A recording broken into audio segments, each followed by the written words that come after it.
It's not evidence yet. Mr. Akutuampa. Yes, my lord. You are conducting your case. So if at a point you think that there is evidence which you want to make an application to the court to allow you to either show to the court, you have to put that application before the court. But as it is, you have not made any application. We have to give the other side the opportunity to respond. What you're asking is you want directions from us. Yes. So you know what to do. My lord, may I, with your leave, make an oral application to have the video that we attached to our witness statement played out. My lords, what I'm seeking to, I'm actually applying to the court. The challenge we have is that you did not give any indication prior to this hearing that you want a video to be played. My lords, it's attached to our witness statement that I believe all your lordships have copies of. Mr. Registrar, I'm not sure whether there is any provision made for that. Do you have? My lords, it was precisely because of this that when I got up, I sought to have directions of the court. We have actually notified the registry. Eni ya kwoti ye lead counsel ade ema second respondent ya kopiem ewo bia ya yedi asem ewo my Ghana me Supreme Court wa na kyerese Ghana mampanyina asem na meka no lawyer Akutuampa na samenti me ho ase ni video ye bebo ye mo na ye nimu mpanifo twere ma fa anka ho se video ho nsem ni nyina no we no mpanifo kyere mu a ebema na dadi pefe sanse o mampanyina da John Dramani Mahama nensem bia woka anyone manyamfo Johnson esi edu nketia general mosquito any akatamanso amanyoko ndisi mu mpanimfo nsem bia woka wo kyerɛ sɛ abatuo ne de na wie ye na kyerɛ JM na adi nkunim na maami Jane Mensa ye no ye first respondent eye Ghana mampanyi is excellence na adodan kwakufo de no ye second respondent ka won tipam ho no ye nsakyerɛ ye no ɛno na nam so ma lawyer Akutuampa kyerɛ sɛ womba video no kosi ase wie womba hunu ensem no baby asusan ye de ho bode ho no ebefa. Your party and your presidential candidate held a series of press conferences on what you consider to be the outcome of the elections. Is that not so? It is so, my lord. And in those press conferences, you announced to the whole world that the petitioner had won the presidential elections and was, by the votes you had collated, the president-elect. Am I correct? My lord, that is not in my witness statement. I'm putting it to you that in those press conferences, or in some of them, you were present and you spoke on the issue of the results of the presidential elections. Yes, my lord. I'm also putting it to you that you yourself declared that the petitioner had won the presidential elections. My lord, unless I'm reminded, but I remember saying that NDC has won majority in parliament, and that will give President Mahama a comfortable situation to be able to run the next government. So I'm suggesting to you that by that statement, you were saying that the petitioner had won the elections and was going to become the president. No, there were all indications that he was going to become the president. Not indications. I'm saying that by what you said, you meant that he had won the elections because that was the only way he could form the next government. My lord, if I meant that, I would have said so. No. Way I am when for Johnson as you doing Katia. One a lawyer Akutuampa. Na biaye ba konswa ama asem de ye akoso wo Supreme Court o manfo dodo no ani adi akire na ye ni ka no ne se o manfo dodo no a Edward se kire ma mi se chese e result wa de ba bonten no ene edanwa kura no odi declare ye no na ese na no ye da be knife wo ho wo declare bi ya de che ya fe na nsa kire ye ba e wo ho anansa kire fofora kwaka ho ne ade eti sansa kire ye no we koso no e ka ho bi e na ma che sa asem die no ho akohia se wo die na sansam no lawyer amenuvo enu ni monyamfo asiedu nkatia de wano ato sansam ni bia yentie wonsem. Deduct the number assigned to the petitioner from that assigned to the second respondent and tell this court the difference. Which of the numbers you asked about percentage? 6, you are now asking. 677 6066 minus 6265 276. What do you get? About 510,790. Now, it is not true that the first respondent padded any votes as you allege. I am putting it to you. My Lord, I decline that assertion. Now, deduct the 4693 from 510,790. What do you get?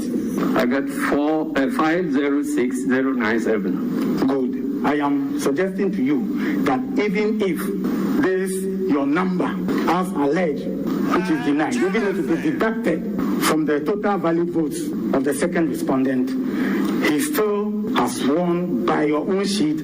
by 51.246%. I am putting it to you. My Lord, I deny that because that you are subtracting apples from mangoes. I am suggesting to you that you have no evidence to support your allegation, and that is why you have brought only what you have. I am putting it to you. My Lord, we are not in court to try to declare another presidential results by us.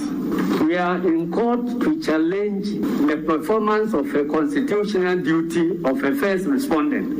and to see whether that duty has been discharged faithfully. If that is so, then I'm suggesting to you that you are not, by your own showing, you are not in the right forum. I decline that, my Lord. Now, you had earlier told this court that you cannot speak to what happened in the strong room when your two representatives were there. Yeah. Is that correct? That's correct. And no way, and send be ye cause for my Ghana, ye Supreme Court. About to achievement, who was say ye copy when we for see doing Katia, General Mosquito, and a lawyer for Womujinamu, now what you chat a day, Aje Ghana, Mampenny, His Excellence Nana Adodamka, Ekufu, Dobusayan Fru, na young consent for Fro Emu.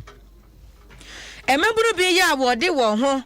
I said, Jumedie, ye wo me yi mu a ne botai nyane so beduadua nua sebe ya enua sintum firi wo me yi mu na afensa ase ahodo kra no na omanfo bia woni tumi kra tanso wo dua fom wogude wo mutugu ye no ebrepa mu osenua enhini enyini kakra obetumi atutu kra de akwakosi ho sebe ya my Ghana mframa ye betumi nya bi ni ahome meche youth in afforestation program no eno no ehye Ghana Forest Investment Program ase na emaburu don bi ya wo mo ade wo ho agijumade yi mu ya wonom ehye F Ghana se wo mu so dua nua yi abi na wonom no ewotema na won supervisor ene kwaku pepra na kwaku pepra kasa wo kire se he bronya ipa se de nkrofo di bronya twa nkokọ eno ajolofo akese e de ensasisi honu obusuafo di me ye no youth in afforestation for wo mu anya bi de odidi na chese bosia no kwabọye bosia ye chikura katua ho nsem won sanka no de akwakotua etie nam so Mercedes wani abrepa sa krodoma wo kire se beye bosumi miensanie akatua wo mu anya bi November December January iso atwa gu iso a wo mu nsanka nti amasese wo pa wasini tese wo pa ntoma wo hu asini ekom so de ohoyi eni ani bra na mese abo wo ka ani bra no nam so ba mabuni kasa wo kyese aba mpene no animu ye no wo de bosumi miensa adwuma na wo mu aye no wo fa ho akatua mro mo no ne wo nyene ne wo ma emfa bi ento aduane nto yefri pan mu youth in afforestation is a breno adoson ya brabo kom atete yare ene kwadanda hayen nesan ye pese o my penny et ye hawi bese bosome miensani ye nya hwe emfi forestry commission ye de ka 3 months abunya po ye timianto my man amom and the point afre omonsa ya ye adwuma fiti 2018 besi ne sebe yɛsano yɛkoto apanetwo wɔ yɛni sɛ baabi sika no wɔ biara ɔmbɔ mmɔden no ɔntua na amanfoɔ ɛbrɛ dodo yɛtwa to a mɛka no sɛ sɛsi a yɛhu ano sɛ adwuma no yɛkɔ so anaasɛ ɛnkɔ so de biara gye sɛ yɛte yɛho gu kurom sɛ yɛyɛ demonstration ansa na aban anaasɛ forestry commission aba yɛakwan mu abɛtua yɛ ɛno no na ɛno akyi no ɛna akwaku pepra yɛ wɔno no yɛ supervisor ɛma F Ghana mabuna wɔnom aduaduanua ɛkasa no wɔkyerɛ sɛ wɔbɛsɛ de yɛkɔmpa si ade mabunu yi bia madodoɔ no agya adwuma na adwuma na wɔn wagya na ma botayenti a wɔnom ade saa youth in afforestation dwumadie bɛbɔ aze no egu enti wɔsrɛ bɛyɛ kampanimfoɔ hwɛ no wɔntua kasa bia mabunu no ɛne bɛka adwuma no wɔn wasan abɛyɛ adwuma youth in afforestation yes na a total of nationwide about 80,000 beneficiaries na just after September na amote allowance na so no and ma no mes na start say drop it bebre if mu ko napko and bebre nso kope adwuma foforo ye because na osha ontime emphasize ka na mbobra times so hwe anima kosiaga na ye breakdown cry from district to district Kaswa na umukuta population of about 190 as at the start of the whole program but currently we are less than 100 wager we're around 700 plus now the air system says wager numbers now dropping straight up to 250 beneficiaries tema total number was around 800 plus for the program maybe team I'm leading you're starting near 175 less than 70 people left that is just one group which shows there's a drastic drop in numbers and any pape sen come back but yes no the more ye ko ye nimna adwuma na ye tafa no the more the numbers no so dropping eni ye kokotie ye supervisor Adom F Ghana omu ku a wo ye adwuma ehye youth in afforestation no ase onimonyamfo kwaku pepra tema de eno no na eno achi no eno panyini a wono no ne omanfo di nkita ho ema forestry commission Joyce Kwafo woni Adom kase atwetwe nkoma no wɔkyerɛ sɛ forestry commission no ade ne amahodo ogu akwan mu sɛ bɛyɛ obɛkeka ne amasi ani na mabuni sika wɔde ama wɔnom yampa wɔn akatua no aka atwi kakra imponanka yɛrehwɛ sɛ nka yɛbɛdi bronye yɛbɛnya bribi di ama wɔn na wɔn so wɔne wɔn yerenom ne wɔn ma ne wɔn abusuafo dia na so yɛyɛ ya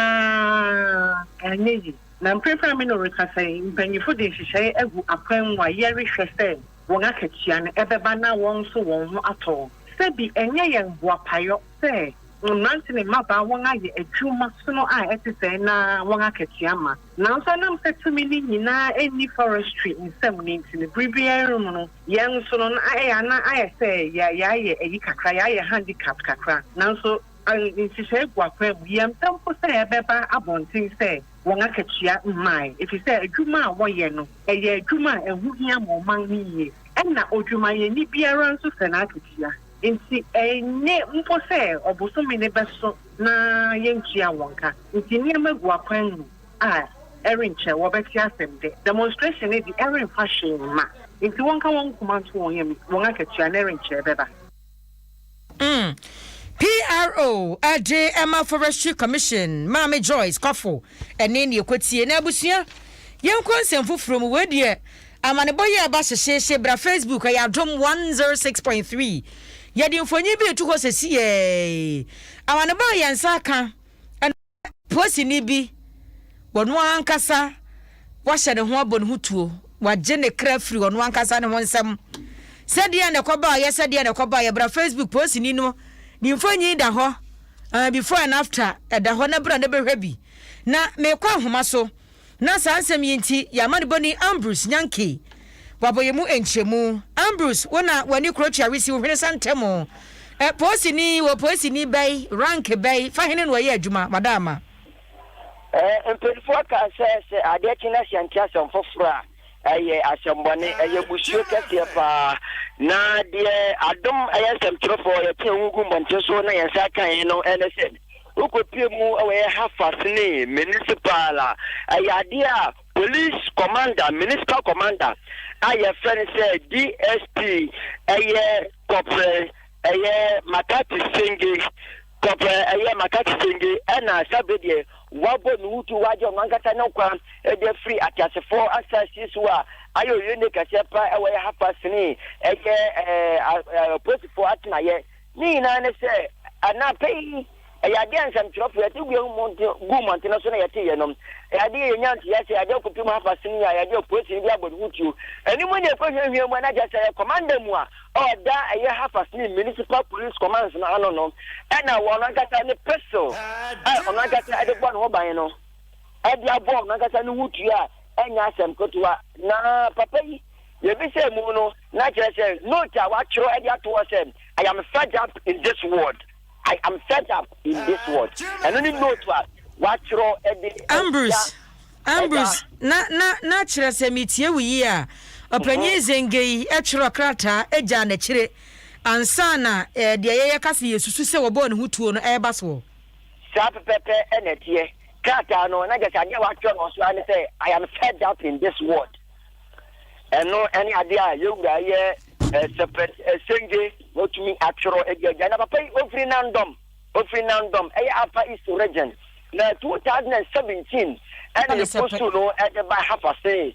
I say o mama ya commander the building can be no commander no any half a say oh and obey you think about your commander wow onyan ko ba bia na papa anya fisia adonum enson 57 years and the wenya sabe dia on ka tese fo asase ho bi mu a ya die mu no aka kopie mu ye fie nkwanta aye ayare sabia ama adoctor for ne nurse for honom etuma ye funu hwehwemu ahu se ya mpaso no anga se tuo ana odo bon ho ana so bi fofo bi na bon tuo ana de saa etuo no e de ato won so anga se na bon gutu ije de asem no awe ya police for nsemu a omugu so omuje ho hwehwemu nti eno ne amane boy koso we hafasni na mamemfa we ntwam obi wo no mu a ne wu achi no wodi waso toto fom a ebete siase bi oba adwumem so nkobaba bosia no wanya bi obi won madu waso tum wodi waso toto fom bete siase wo watu e kwa bi wonyina bi woni yire ebi eno ho adwendwene wodi waso toto fom a empotem wanya bi a wotete se papa yi wo hawo wo mo ho no bi etimi asi bibi so akere sa so wo hawo awo wasema wo mene se papa yi ayo bi a ne person na gasa mene ne free pa wo bibia nkere se bibia ha no osia wo betumi ato appreciate kama onu we dunkomo ma enna kwampo no omo ewa mantem wo no e kire se no live fine bibia e fine onu akasa pu adwuma no onu akasa te bi onu ja card on fu bi nti onu akasa be nante e di akoba bi a ote ansana obeg no so sana nante e di beg mo ntenya dia bibia kire se bibia no no ndi nkomo mpo enkire obi ase bibia ha na agene internet pa ya te amade bo se wo no akasa agene nkwade free sem in fact na yo bia nwa a 24 no kwampo no obi a asempo a onka na nkantomo wu nchiremu a monfa ma echefo nyina mpo eti posi ni na wodi ni picture bre ya chro CM Zenge egu ne boya woda Facebook yi ne di eno no ayade a ne di ngade separate Makati Zenge eso ya siremini de hie nandom na sese bia na wote no anya bi ono nko na ewo ho anaso ne yire ne ma ono nko na che start na ye no ono nko na che start na ye no na be bia tin po no eti no wo police station wo kwa eno na da municipal assembly be bia MCE ne residence wo no na chipe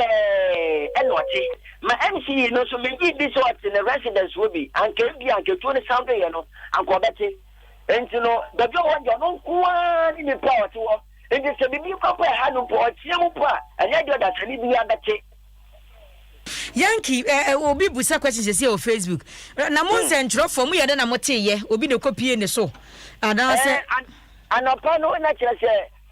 o ma aduma era na ya memenda no ayade a amanebo expert kan yan sana obi se mo na kire se ayade na anopa o man kasa sori anopa no kasa ye ni fi ade nyina na so obi enu fiumti o na se na ade nyina enti abo be no ngoche akọ no nkon a na obi a entumi mpie ne dem ma ye no ana amanebo kire se ade a omo be no e ya sa no mo ko akohwe so mo phone so a phone ko so obi amfa onko ba ni punu ma na je se pono no Cascala, Obi Pono, and it's a Bubu Pono, Ecocoya, as a papa, as the note to Santa Table, or Mancasada with Chuno Sono, Edan and China, why they don't find their friends. Ambrose Yankee, medase no amane boy yesra kwaso adi akire brepam bibia ne ebesa ba hone abagin abusia yamane boni Ambrose Yankee ana amane bo wode braye ya wo chese posini ye McCarthy watimi age ne kra efri ne nsem abusia hyane nso say dependable herbal home krami mo brand o mo na kofa Adom Malakio Adom natural tonic Adom natural man capsules and afa Adom ladike capsules ne mesha ba dwaso Franco Trading Enterprise say phone papa himfie ne wono akache say your mobile phones and accessories laptops printers BBS o say kofa Franco TV cross side ya badwa so etuomo de ne papa na wonom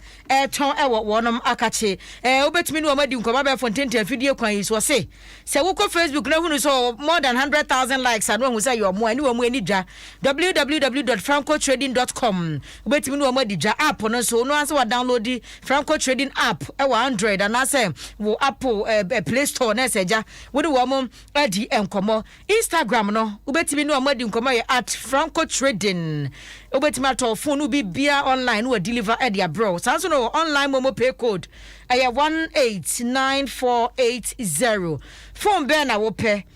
tablet be na wo pe bibia Franco de ebesom wo na hyane so say Franco sister phone papa efie ene wonom akache sanso no Agbava Herbal Center was yade be na atete wo fa beda wo mo no betu ase mo na kofa mo na soap ni mo na cream amaja so mo na soap etu honamani sa na mo na cream otinwi na ebubu no afu Agbava fever nso ebetu o malaria se ma ho ato Agbava tonic nso bema wonum atumi atene wadidi oba obu nsa na meyi a wadro ni Agbava tonic Agbava ba ma bobo ma na mo frichi ochiri kasa yo ya fa bitwitwi Agbava Herbal Hospital se wa ya de se fie ebibidwa sa na wo pa na chesa Agbava na obenya honum na obenya fie wo mo so otumhwe mo na ne wo mo enkomo na oyade wontu asema DBS roofing sheet en chance papa kache e won komo da me udi pen chance ababa da so behunu so wani ate a e DBS roofing sheet sanso na no so kwada nchen a wo mo wo Aloxin Trestles wo ho dan akase wo mo asisi auditoriums akase wo mo asisi companies akase wo warehouse wo si asori dan kakraka mfa nua nkogu so Bose finfi na budimu se asemi a megyina ho no wodi nua gusu a acha 5 years bose finfi na tiatom kono mo fa Aloxin Trestles papa na de begu dan ne so ma wo na wo dan no tumi nyina ho no kama se no no wo ma 100 years warranty wunya baby agi se DBS fo akache abusua se nyumakuo yi wo ho wonu modama ene okura mu ma me de anwumre no nsi akase ebre wo na boafo ndi omodoso papa social media fo wo ho shan yakwa ne na obagya wo hwem Facebook abehu wa lazy mia ni suit mu nya agro ene vifre teno so still mia tai nyina aka ho no sade mask aka ho nya agro kra ena Aisha so gina mati wa ha ena papa ya no mfrenze odisa aban yo ho aban so ka ho bi ene ye bobo asem na no amedi ni nyina esom wo hia me a eya freme anoche wa badwa se wa na ye de na watwi yitwa so preko na watwi mu nsem wa atwa aguo no ye de toa so na nsa na no ye basisi a Merane ko foju asum ikra taxi adwuma ne nyame kwam nya bi man so Adom News ntino mintimi pare card Adom News we are number 1 Adom News mo da mufu a ma bo so bo sen ko foju a Central Market Queen Mother oba hima papa bi na on said that Adom FM de no na metie foju a tafu bunso anyina mi drivers ya wo total tu nchen ho ye nyina ye tie Adom FM Ghana's number 1 radio station Adom FM 106.3 Boy, Samini nie, mitie Adom News. Achesa. You don't know Stone Boy talking is here me as man Adom kase boy na modie na ye tie boy.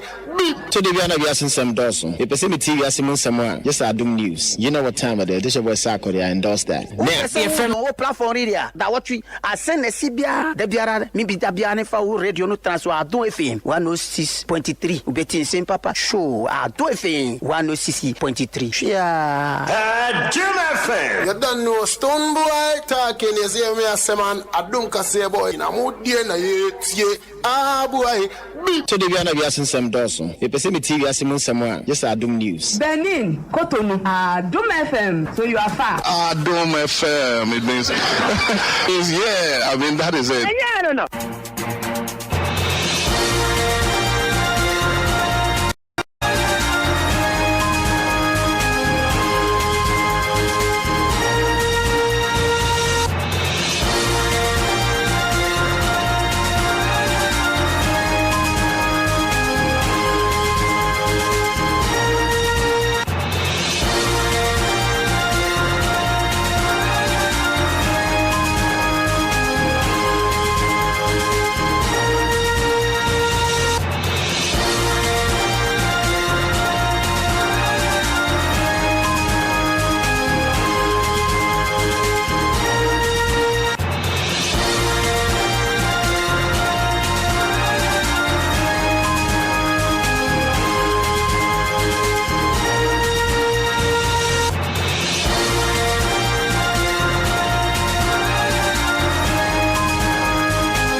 Abusia de adruso no aya na wachi mu nsama hudo bi atwaguye de mu oduro na disi esensi so ma ye tiefo onsanyo obi na nya adaje na watie enti no ne bre na aso no na omaiga na yato bese no omaiga na ye ne abobiam chese yeso a frequency de atwamu na obampanyi dada ajiwdin Jerry John Rollins Oberifo yes na ye won hyehyeye ni nyina frase ene yakwasiara no kwasi asempanya agrotena se wadom TV so na edwada homache ena empanifo edo panyini eto mpem ewa Accra International Conference Center ene ye nyina yakoye kojam ya adeche brada nso sa pepepe ne koso ene empanifo mahye bedwafo Ghana mampanyini na bedi akire wono mo yire nom mampanyina dada no nyina bai ebehwe mampanyi dada Flight Lieutenant Jerry John Rollins retired na ni achi ye tatu akra na ni wukoda no sede na hyehyeye ne tie na wo sempanifo ema opanyini musu di fra akra du kopem Black Star Square na se Jubilee Park na honom na ene na nya agorhwe mpanimfo ni ntiri ni atwotwo wuro ye wo mu nyina gituntum na chese wuro honom honom nyina ye se muntum sanse eduakasie bi ya wo kwantifi edunsiri a wo so abrefo kwantifi dunsiri chese ada ya ya tino mayimo na chese ye ni abre papa ye ni aso se boja no na wabra abra so ye se mpanimfo wonom nsema hodo kwankwaja nsema wo digya opanyini no Ghana man panyi His Excellency na nadran kwaku fuado meche tribute no kwankwaja nsema owo ya wokan ye ade akire omampanyi dada Flight Lieutenant Jerry John Rollins retired ansa kwa na wo ma mu no so no yanyebre na yentie bi emra. Charismatic, energetic, fearless leader. Such were the attributes ascribed by many Ghanaians to the man, Jerry John Rollins, the young Air Force officer who announced his presence in Ghana's politics by the abortive coup of May 15, 1979, and was sentenced to death for his part in the failed effort. He gave at his trial an important insight into his character when he stood up before the military tribunal to accept sole responsibility for the attempt and to request the NCOs who were being tried with him to be absolved and freed by the tribunal. The great events that were to define his character and career followed quickly after his trial, conviction, and sentence. 3 weeks later, whilst awaiting execution of his sentence, he was dramatically freed from prison by the insurgents of what has come to be known as the June 4th uprising, when junior officers and other ranks of the Ghana Armed Forces banded together to throw out the Supreme Military Council and install the Armed Forces Revolutionary Council, AFRC, headed by Flight Lieutenant Jerry John Rawlins. Thereafter, JJ to all and sundry in Ghana. It is no wonder that he came to regard June 4th as, quote, that defined day. Wey Ghana mampenye His Excellency Nana Akufo-Addo na enu achi no eno di to dwa ya wo kire se wabra o mampenyi dadai ne maame Victoria Gbotui eda ni bonkum suo no okosia mampenyi dada ema wonom twetwe nkomo a na ene wo mo na fofa free tetensem a wo mo edi hu nkomo nyina na mampenyi ne edi bi atudwa. It was no secret that the relation that existed between the two of us, right from the heady days of 1979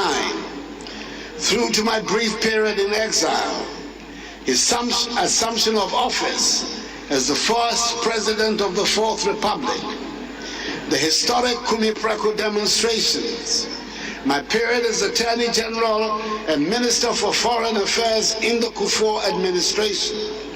to be my elected the 2008 NPP presidential candidate, was one of open animosity. We did not see eye to eye. However, with time, things changed. We came to see value in each other and understood to a very large degree our respective perspectives. One thing we had in common was our mutual commitment to public service. My visit to his ridge residence in 2012 signified the easing of tensions between us, leading to a friendship that lasted for the better part of some 8 years. Indeed, when the Ghanaian people in 2016 reposed for the first time their confidence in me in the elections of that year, one of the first persons on whom I paid a courtesy call was His Excellency Jerry John Rawlins. From my entry into office, right up to the day he was called by his maker, he remained a good friend and a repository of sound advice. I knew that in moments of difficulty in my presidency, I could count on his considerable wealth of experience and knowledge. On those occasions, he came through for me. There was a symbolic gesture. He advanced to me at the funeral of his late mother, Madam Victoria Gbotui, held at the forecourt of the State House on 24th October 2020. It was to be our last time together. He was called up by the clergy to receive special prayers as the only surviving son. He told the men of God to wait and call for me to walk up to join him to receive the special prayers. He whispered to my ears as I stood beside him. I reminded them that they should pray for you also, because you had also lost your mother. No way, Ghana mampenyi na Akufo-Addo ne kwakrambo no. Eno di to dwan watch say so okotamalia ye tifidi mantemu a. Suapon kase ba ko ye wo University of Development Studies. Ye twa ne tia say UDS no wo se ene se niam nyina totomu a wonom besesendin no na wo de ato mampenyi dada Jerry John Rawlings. It is in recognition of this that I decided to commemorate 7th January as Constitution Day on the national calendar. It is perhaps the greatest tribute a grateful nation can offer to the men and women whose efforts led to the establishment of the Fourth Republic.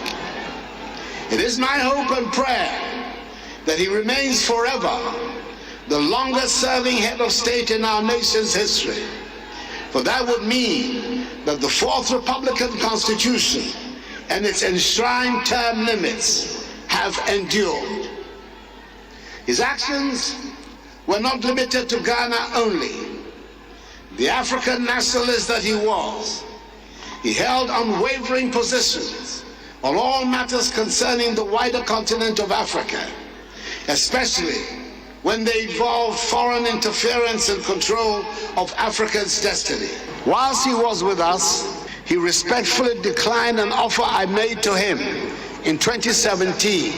to have the University of Development Studies Tamale, UDS, which he personally helped establish, named after him. His reason was that, in adhering to a long-standing principle, he did not want to have any national monument or facility named after him. 2 days after his passing, at the 21st congregation of UDS, I expressed my strongest convictions, in spite of his reservations, that such an honor should be accorded him. I am glad that this has found favor with his family, and the necessary formalities will be carried out to achieve this. That is,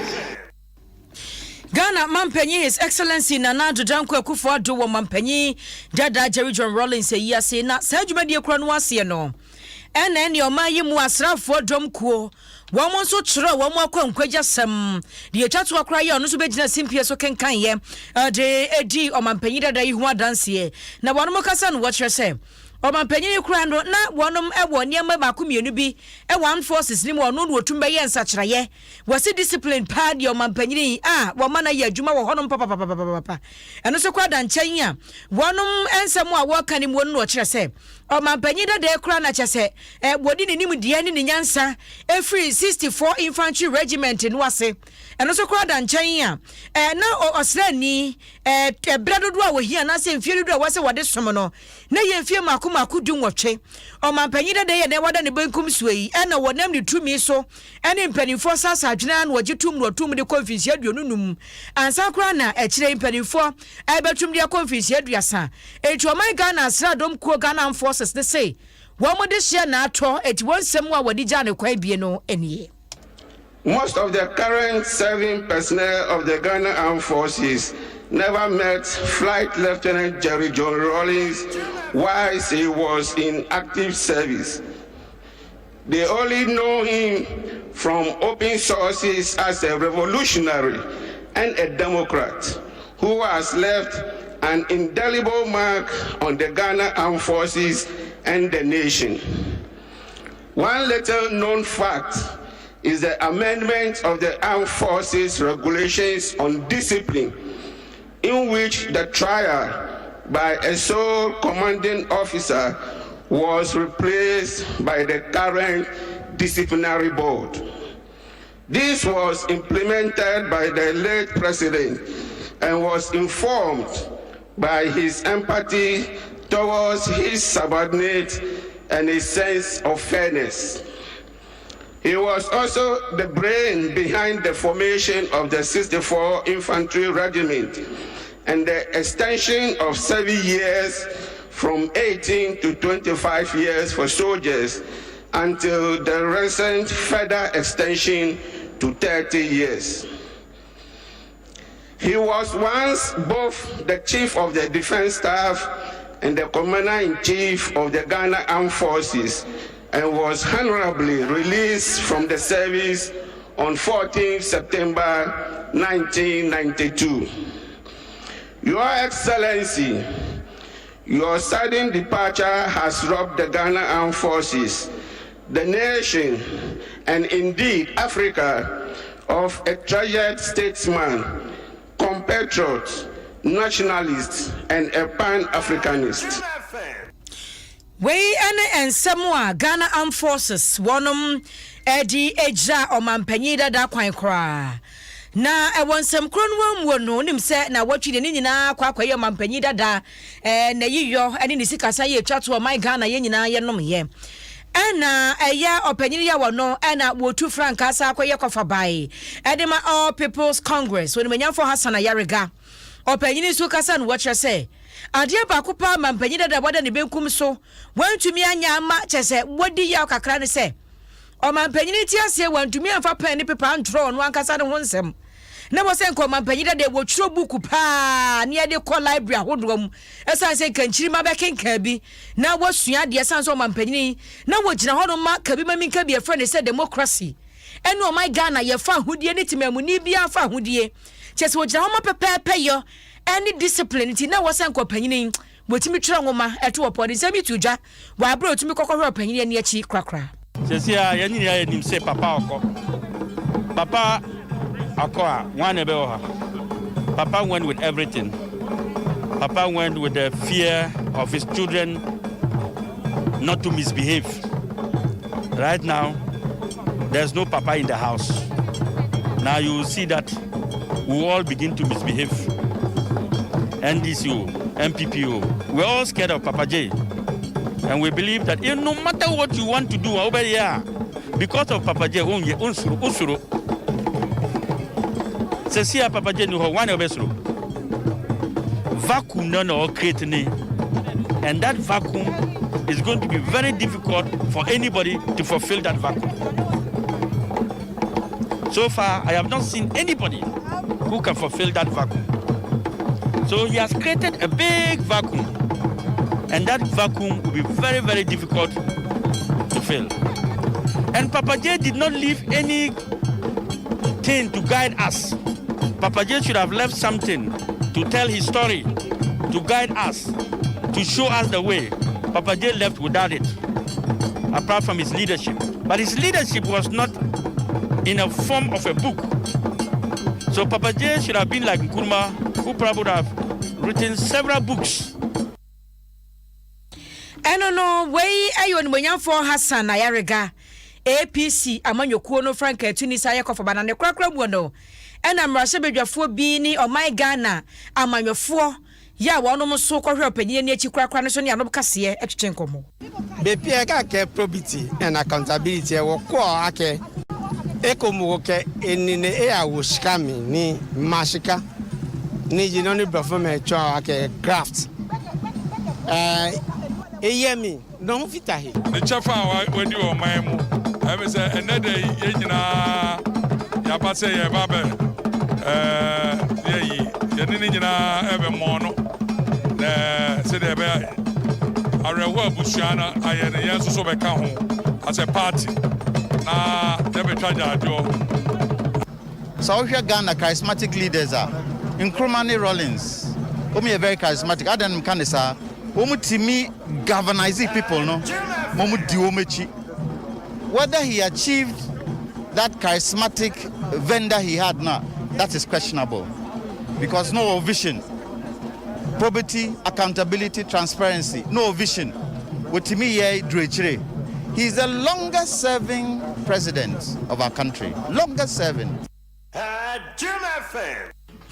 Wey aya manyofo bi ya wetimi kopie mu akwa International Conference Center na watchi mu ekohwe mampanyi dada Flight Lieutenant Jerry John Rawlings retired na niachi kwakra bu so yemfri sansem ni mu na yenko COVID-19 ho ensensem mu oswafo ya no ne ya boni din ya se bibia kwaye kopie mu marse badwam tototo na no ana se ne hu son wo betima baba ye swafo beba amane wo mayi mu eye onumanyafo kojo ponkroma na wode kokobonse makwa magana fo nyina se de COVID-19 no si mane muso no anhwe yi a enye nwanwa kura enche Ghana man panyi be kasa na obeka ojeze wode yeso betu yeso se so hu se Ghana fo yaso odin yaso etien wele aya no amen ene COVID-19 cases se ekosoro no o mamajume kwa ya paso hwe apomudi hu nsam so Ghana Health Service wo mo kasa no watch se mantem du sia ni nyina COVID-19 cases no ma record bi wo ho na nkra bumbudi mantem ase asante mantem ni atoye mantem ehonum na chesa akase di free eba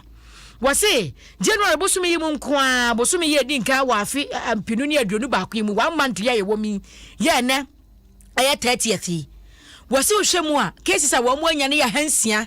na afi aduokrunum 695 new cases etien kane na cases a ye wo na ye mpemiens 3286 say hura kwagina 3525 enti chese ade no de kwa na ekwa nanim na kwadwe pon kroma kasa wo kire say ahwe ya Ghana man panyi be gina onu ni tumi a wo so na ne o my Ghana esono taboro kakase pa wodi ato eso sanse yenti se dogo bi nu abe COVID-19 protocols yenye yadwin se ebedi so ne edi so china. Why are we not going on a lockdown now that we have 2,000 plus cases? The lockdown of 2020, if you recall, was a precautionary lockdown to give us an opportunity to study the dynamics of the virus. You recall? It had nothing to do with the number of cases at the time, and we made that point over and over again. Because if it was about the number of cases, then of course, there will be a strong argument to make that then when the cases go up, then you have to lock down some more. That lockdown was a precautionary lockdown to enable us to understand the dynamics of the virus and therefore see how we will respond to it. That's how come we knew our positivity rate, our baseline positivity rate at the time. That's how come we understood, for example, the percentages of people who were falling sick and therefore decide on isolation centers, profiling of people, some could be treated at home, etc. So it's not about the numbers specifically. But yes, numbers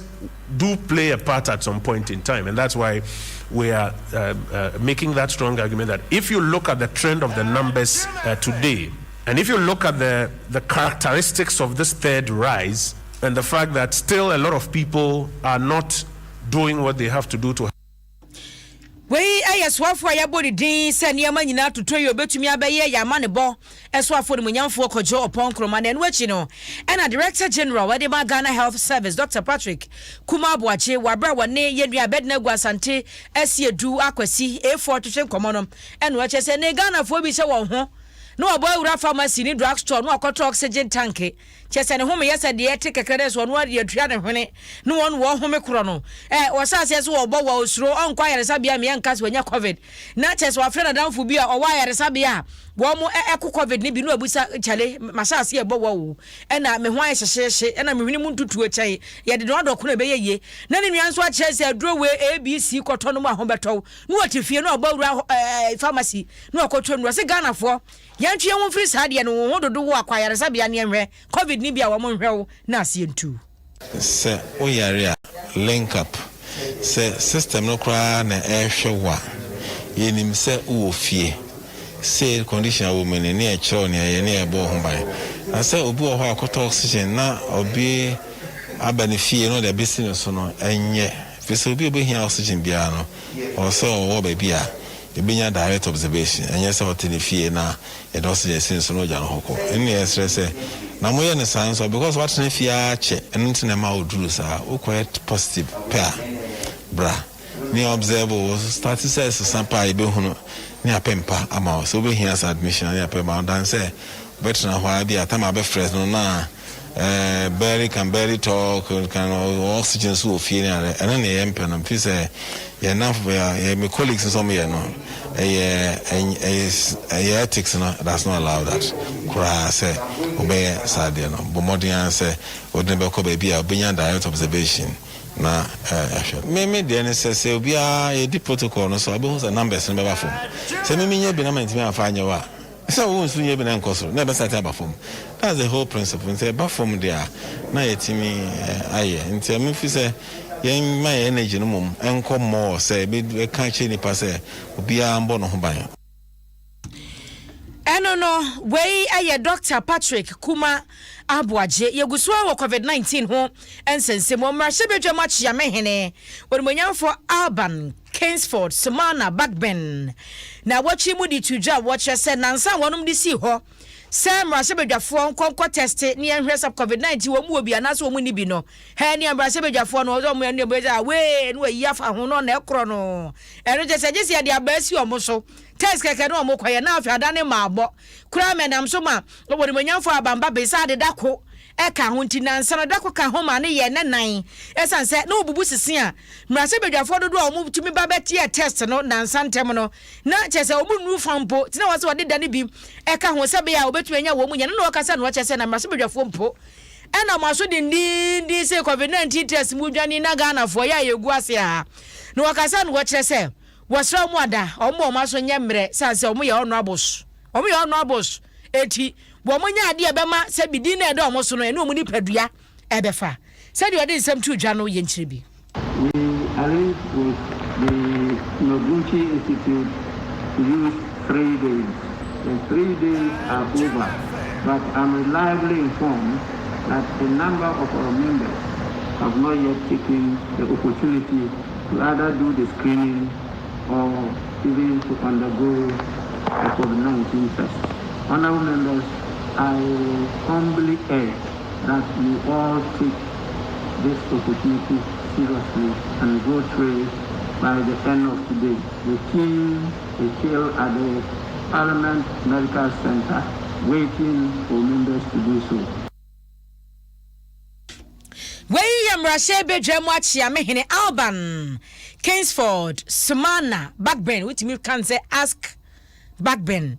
Wano, Nensemo di tuja, and Nadodra was share some Rashebe Jafo. Wamo mrame testi anu mujali janeno emunchiremu ena yakwachi na busuya shanen som say dependable herbal home krami mu brand wamo na akofa adom malaki obedwaso tu malaria say adom natural tonic ezu wonu mu atro na ebete ni watumi edidi adom natural man mixture ne the capsules so mema membo atime gina so chire ni wabu adwuma adom lady care capsules ade the mixture abama ma fichikro mu hawo ebetu ase Franco Trading Enterprise say phones accessories laptops printers say Franco TV so abani da honum say Claire ko hone ko tobi agbeve herbal center say wire se fie ade bi atete wo brano fa be for kwaso fa bibidro ayaresa emma na ho entumi ntom DBS roofing sheet is wasa e wa luxury trestles for ho eno ye nade na edi good dan so onse dan emu so auditorium ne sore dan kase no wodi gu so ansa no de chance aguso about 100 years warranty fa wo dan sie ho nsem ne chance ne so bo nyina akodan wo mo no obeye abma wabusua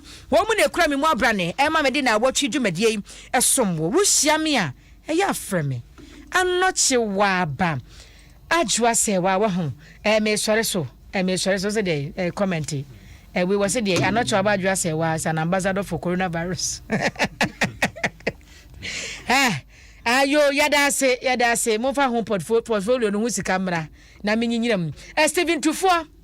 O say, obi nkan kire wodwaf. Oh, oni bonyamfo anasa mampanyira da adwa mahama say. Say mampanyina dwan wo me ho enti wonto na dwem apa onkodi assembly ma wonne dia wode ba no no nana akosa wo se mrase badwafo mpo na maso denden dia mubu mraso amudwane dwane mumu mre o ne yeso yabu mu bi Piduku or no reply will be was see you what you Steven Tuvo ne de no de ba yo say mampanyina dan kopre assembly ma hema abenaje wa was say dentina mrase badwafo was ye de aba si muso ansana makwa akoye test mo ama ho bambo mu wia na masa abegina ho no be ka kire say COVID-19 wo ho o se sa se bi predua sankoda suma no munyanya na make wo bi messenger body aba eno YouTube so da ho bi bu kwa abenya ayibi na botumi hedo bi ase mo hwe ye mo amode mo messages ba ye nyina ya da mo ase shan yakwa me say na walazia mia ni suit mu fufiri ate no so tai body tene mene wa se ne ho akonfo by force de wa ware ne kura na mo se ye nua ba ko ware ekofia jei kaswa wona ya wode stories ba na wo chire mu na no wo de ne se wona de baaye wona de wo de ba kwana na wo gudi ka boot na wo ni free guye no won de ne story de jejeje wo de ba na chese manfo siri wo Facebook ana no ware yo wa mo ba bi age na boso etimu amwa abrochi agigi ntutuso odudu mfa mra ne ifansi envelope na Kofi Aje ma mo sere mo hwe wo Facebook mfa mra ne ye de akoma no edi Kofi Aje ye nyina ye ma congratulations Adom Inshira Asempa hits na Adom TV na ye nyina Adom online fo nyina ka ho bi ye ma awarepa Yakopon enkura na wo nsira wo union no eso ebusia me so wo hia me a ho no afre me anoche wa ba ajwa se wa makram Densifue DBS ya mamontiasie se abin sheshe ene DBS fuatete won chance ne so aba fom kra obi ya betimi atobi woni so odoma nko abo ade no oboye nsuo ya wia ye mframa ne bibia asoronko ne no so emu hwehwemu ene DBS Industries aya waye ho chance papa bi ade abadwa so eye Colorlink Plus aya ka ho asem yi eso mpopo enwe na ache na ho den efe so keke uyi tete aya tete so de si nchen a ye bold dance wa ye ma 20 years warranty ehun gunsuo gunkra ye gyinam asiesie de amount enya no fafa kwa ne de ka ye ma krata e ya dance die kye sampa 20-year warranty no e ya adwuma eno nti konna ko hwehwe DBS Colorlink Plus nchance a ye ka ho asem ne bi ene de ya hwehwe DBS Industries awa Accra Spinters Road DBS building nim ye ben Papaya restaurant hotline here 0240-844444 Kumasi Tamale Takrade enso betimi afra yen 050-600-4242 DBS Industries Limited eba nchance de ya ye ni tipen. My dear, yes, sweetie. And then my mimmy saw. Oh, Busam baby. Meaning so dumb a pa. Now, me soup and pan, I'm in one down, I'm in common deck. Oh, Nina womb. Let's so the dick up pie over there. There would be mona soap and mona cream. As yes, my fair fan, Hannah. Ah, may I say, now, maybe the emotions to my answer. Hey, Debbie, maybe I'm sure clear fancy. I sacred my show some bang. And what can you say, dear? Many mona soap, any mona cream, and every woo. Said the mona soap. Timi skin rashes in your crop na eyi pampan fi nipa ho na mona cream timi sa propro ne ho a e ma chimi fu brom e ma skin aya nwensen esa ye bokọ sa bofra de no oh do se de minye ja me ho ba bi e wose me di mona cream siesie no me di be siesie hey mona soap and mona cream na ne bon so nya de na busu yi de ene ya ho fe no mema na busu ama ho ele me so ma don sa o ma fo here mona soap and mona cream enfre agbeve herbal center 020-813-0790